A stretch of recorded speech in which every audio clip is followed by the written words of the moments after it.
মিথ্যা বলেছেন, মিথ্যা বলেছেন। সেকেন্ড টাইম এই ধরনের আর কথা বলবেন না, মিথ্যা কথা বলবেন না।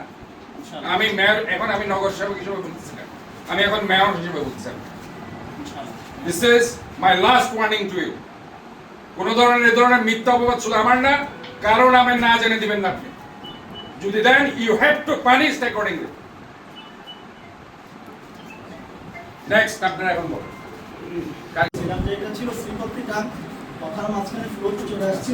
মানে আপনারা ঘুরে ঘুরে বারবার বলতেছেন তো, আপনি যদি ওই ধরনের প্রমাণ, আমি তো আপনি না শুধু অনেক উঁচু লেভেলের লোককে আমি কিন্তু গাইড করছি, যদি কোনো মিথ্যা কথা বল। আপনার তো কিছুই না, আপনি আমার ওই লেভেলে, বাট আমার লেভেল থেকে উঁচু লোককে আমি কিন্তু পাত্তা দিই নাই, মিথ্যা অপবাদ যে করছে। আর শুনেন, আমি আপনাকে কথা বলি, আপনারা নামাজ পড়েন, নামাজ, মিথ্যা কথা মুখ থেকে আসে কিভাবে আপনাদের? মিথ্যা বলা তো মহাপাপ, আরেকজনের বিরুদ্ধে ব্লেম দেওয়া এটা তার মহাপাপ, এবং না জেনে না শুনে বলাটাও মহাপাপ।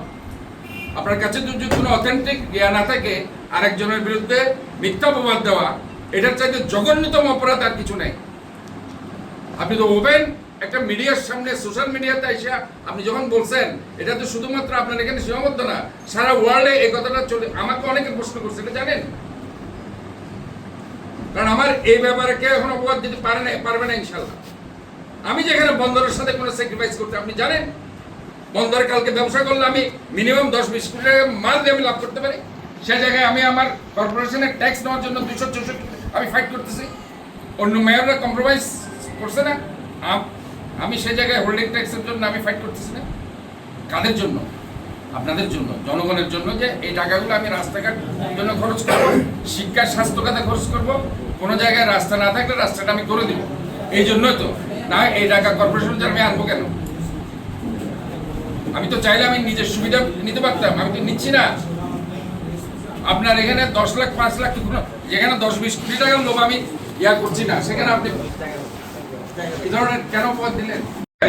লোকজন স্কুলে যায়, মসজিদ থেকে গন্ধ আসে, আমি রাস্তা কোনো আপনাদের রাস্তা না, রাস্তার মধ্যে আমি কোনো ময়লা কোনো চট্টগ্রাম শহরে ফেলতে দেব।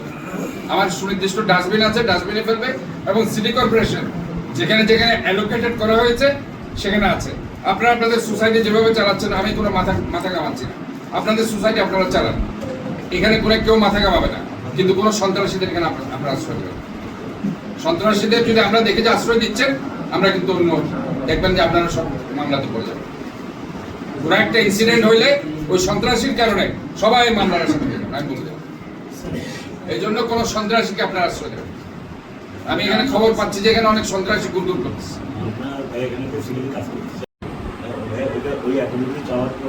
কারণ সে এখানে দুনিয়ার সবকিছু সন্ত্রাসী কার্যকলাপ করতেছে, আমি এবং আপনাদের সাথে সে আপনারা মোটামুটি ভাবে একটু সুন্দর করে করছিলেন। ওই ছেলেটা এসে আপনাদের এখানে সন্ত্রাসীমূলক কার্যকলাপ করাচ্ছে এবং এখানে উৎসাহিত করতেছে এই সন্ত্রাসীমূলক কাজ। আমি কোনো বরদাস্ত করবো না, আমি সন্ত্রাসীদের কোনোদিন বরদাস্ত করিনি। সে যে হোক, যত বড় সন্ত্রাসী হোক, তাকে কিন্তু পানিশমেন্ট পেতে হবে, আমি বলে দিলাম। তাকে আপনারা বের করে দেবেন, না হয় পুলিশ অথবা আর্মি এসে তাকে ধরে নিয়ে যাবে। এর কোনো এক্সকিউজ করবে না। ওই রাস্তাটা যে ক্লিন করছে একদম পুরোপুরি ক্লিন, আর যেটা স্যার বাস্তবতা, এটাই বাস্তবতা। এবং ওনাদেরকে টমটম দেওয়ার কথা হচ্ছে, আপনাদের সাথে সিসিও মহোদয় বা সিসি অফিসে কি কথা হয়েছে জানি না, ওটা আলাদা বিষয়। কিন্তু লাস্ট যেদিন আমরা আসছি, আমার স্টাফরা এসে বলছে কোনো ময়লা নেই, আমি আর ইঞ্জিনিয়ার সব কাছে বসেছিলাম, আমরা একটা বসে যাচ্ছিলাম। আপনার ময়লা যেদিন ছিল না, ওই দিন তো বলিনি যে ময়লা আছে, ওই দিন তো বলিনি। এখানে 2 গাড়ি দেখছি, এবং ওদের ড্রাইভারকে বলছি ভাই ওখানে নিয়ে যাও। ইভেন রাজীবকে বলা আছে, রাজীব ভালো চলাতে এলাকায় সুপারভাইজার, ওকে বলা আছে যদি কর্পোরেশনের পক্ষ থেকে ওদেরকে আলাদা সাপোর্ট দিতে হয়, এটা আমি আমার নিজ দায়িত্ব বলছি, আমার টেরিটরির বাইরে দিতে যে তোমরা ওদেরকে সাপোর্ট দিয়ে ময়লাগুলো ওখানে নিয়ে যাবো, কারণ ওরা যদি দূরে হয়ে যায়। এখানে একটাই ফোকাস, ক্যামেরাগুলো দেখবেন আমাদের কর্পোরেশনকে টার্গেট করে করা, আরেকটা হচ্ছে কন্ডার পর্যন্ত। মোর ওভার এই ইয়ের সাথে আমাদের কনজারভেন্সি টু প্রণববাবুর সাথে কথা হয়েছে, এই খালটা অ্যাজ সুন অ্যাজ পসিবল আর্মির সাথে কথা বলে ক্লিয়ার করে দেওয়ার জন্য। কারণ এখন শীতকাল, এখন যদি ক্লিয়ার করে ফেলতে পারে তাহলে কাজটা তাড়াতাড়ি হয়ে যাবে। তো বলছে স্যার, যেটা বাস্তবতা, ওনাদের সাথে ওই দিকের লোকজনের স্নায়বিক তথ্য আছে, এটা যতদিন পর্যন্ত নিরসন হবে না, এটা ওনাদের মধ্যে সম্ভাবনা থেকে ময়লাটা ফ্যাক্ট আছে। রাস্তার জায়গা আমি আপনাদেরকে বলি,